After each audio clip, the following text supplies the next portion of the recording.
Anger is a primary is typically the secondary emotion that comes out in most men. That's the one that is accepted by society, but at the same time shamed. You're allowed to be angry, but don't be too angry. Don't be angry in the wrong places. I've used anger to cover up all of the other emotions that are the root cause of anger. So that's why I say anger is a secondary emotion. For me, typically the primary emotions under there were betrayal, hurt, frustration, and those I would not examine those, and I would allow it to flow through me in anger, and that anger would flow through in periods like my kid did something, all of a sudden I'm very upset. My partner triggered something with me, I'm very upset. Someone cut me off in traffic, and I'm holding on to that anger for the entire day.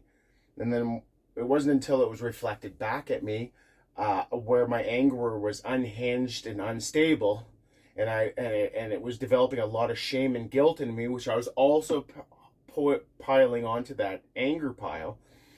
And it wasn't until I started looking at the secondary emotions and clearing, what am I hurt about?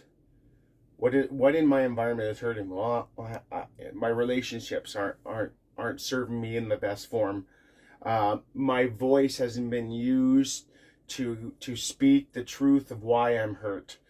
I don't feel I'm allowed to speak those vulnerabilities to other people. As a man, I shouldn't show that.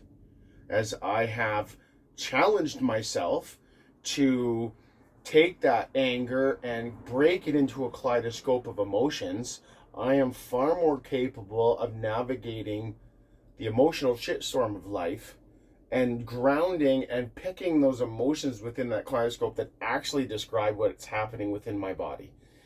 Then I can actually have productive conversations with the loved ones in my life, my friends, my families, and my kids. Now, it's a beautiful thing, but the one thing that I have observed within myself and others who address their anger issues is they want anger to be gone.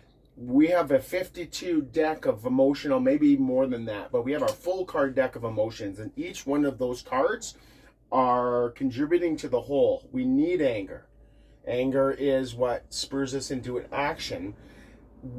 For me personally, when I have cleared my emotional baggage, I can now allow anger to come up, observe it, honor it, and speak what it is.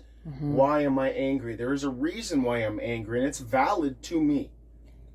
That anger, if uncomfortable enough, will spur me into some sort of action, perhaps a conversation with a loved one, friend, coworker, perhaps to change a situation, to act for myself. Anger is a necessary emotion. However, in a lot of men, we are not given the emotional kaleidoscope. We are not given the emotional index to go through our own feelings connected with our body, going, what is it that I feel and how do I articulate it? We wrap it up to discomfort and anger. And then it becomes all controlling. In my world, it came to the people I love most, my kids, my partners, my wife, all of that, and it was inappropriate. It was an inappropriate expression of the secondary or the primary emotions that were underlying that, and I wasn't speaking truth to my power. I was just pushing it all down, and the only thing I could feel, I felt okay, was anger, and it hurt everybody around me. Made all my relationships worse.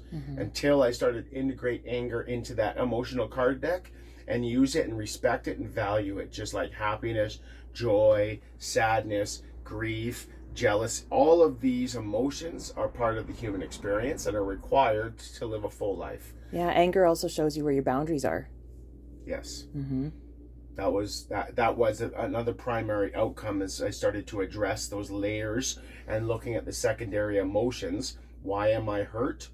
Why do I feel abandoned or betrayed? Is because my boundaries were infringed. Exactly.